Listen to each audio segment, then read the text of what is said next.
mana yang lebih baik? Korban kita itu disembelih pada hari pertama Lebaran atau di hari tasyrik 11, 12, dan 13? Jawabannya, disembelih pada tanggal 10 Dzulhijjah itu lebih utama daripada disembelih di tanggal 11, 12, dan 13 berdasarkan hadis riwayat Abu Daud, sahih hadisnya. Ma min ayamin al-amalu shalih fiha ahabbu ila Allah min hadhil ayyami, yakni ayyamil ashri. Tidak ada suatu hari yang amal soleh paling dicintai oleh Allah Subhanahu wa Ta'ala pada hari tersebut kecuali amal soleh yang dilakukan oleh seorang hamba di 10 hari pertama bulan Dzulhijjah. Maka kalau menyembelih di tanggal 10 itu masih masuk 10 hari pertama bulan Dzulhijjah, di mana siang hari di 10 hari pertama bulan Dzulhijjah itu merupakan siang hari terbaik di muka bumi ini.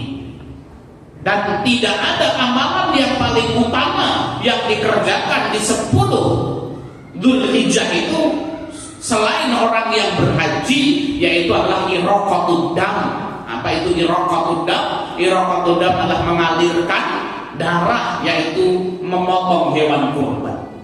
Jadi memotong hewan kurban itu merupakan apa? Amalan terbaik yang dilakukan pada tanggal 10 Dzulhijjah. Tapi Pak Ustaz, kalau mau motong tanggal 10 Dzulhijjah itu nanti yang ketabrak sama sholat Jumat. Ini biasanya kalau bertepatan sholat idnya dengan hari Jumat di masjid kita mengadakan Jumatan atau tidak di Masjid Bukhari? Masih tetap mengadakan, kan ya. Maka baiknya suatu masjid itu masih tetap mengadakan sholat Jumat walaupun ada rukhsah di sana. Apa hukum ketika kemudian sholat id bertepatan dengan hari Jumat?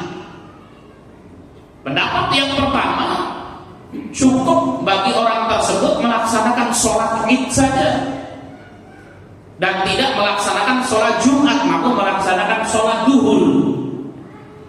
Kenapa? Karena Jumat itu di zaman Nabi harus dilakukan di jami. Jami itu adalah masjid besar, di mana ketika hari Jumat orang-orangnya yang dari desa-desa yang jauh, yaitu orang-orang Badui, harus datang melaksanakan sholat Jumat di jami, di Masjid Nabawi itu. Nah, kalau paginya itu sudah pergi ke Masjid Nabawi, kemudian balik lagi, kan gitu ya. Setelah itu Jumatan lagi, balik lagi, sehingga kemudian ini menyusahkan, sehingga kemudian ada rukhsah, ya, keringanan. Kalau kemudian sudah dilakukan id pada hari Jumat, maka tidak perlu diadakan sholat Jumat, namun kemudian diadakan sholat duhur di kampungnya masing-masing.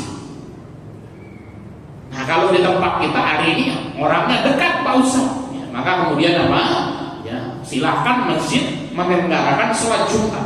Adapun bagi masjid yang tidak menyelenggarakan sholat Jumat, itu juga benar Bapak Ibu yang menggunakan Allah, ada rukhsah keringanan terkait hal tersebut. Masalah fikih, masalah ijtihadiyah, kita harus membuka cakrawala ilmu kita. Madhab-madhab yang ada harus kita kaji dan kita cari hujahnya, sehingga kemudian kita legowo dalam menyikapi permasalahan-permasalahan ijtihadiyah yang ada. Ini terkait dengan ya apabila sholat Jumat yang bertepatan dengan hari raya Idul Fitri atau Idul Adha. Oh Pak Ustaz, ya karena nanti ketumpul sama sholat Jumat sehingga akan kita sembelih di hari yang ke-11. Ya tidak mengapa. Ya, insya Allah juga masih sah. Kenapa ayamu tasyrik, ayamu akli wa syurbi, hari makan-makan, hari minum-minum kata Nabi, dan hari penyembelihan. Ya. Tadi dalam menyikapi hal ini jangan terlalu kaku-kaku lah kita. Ya.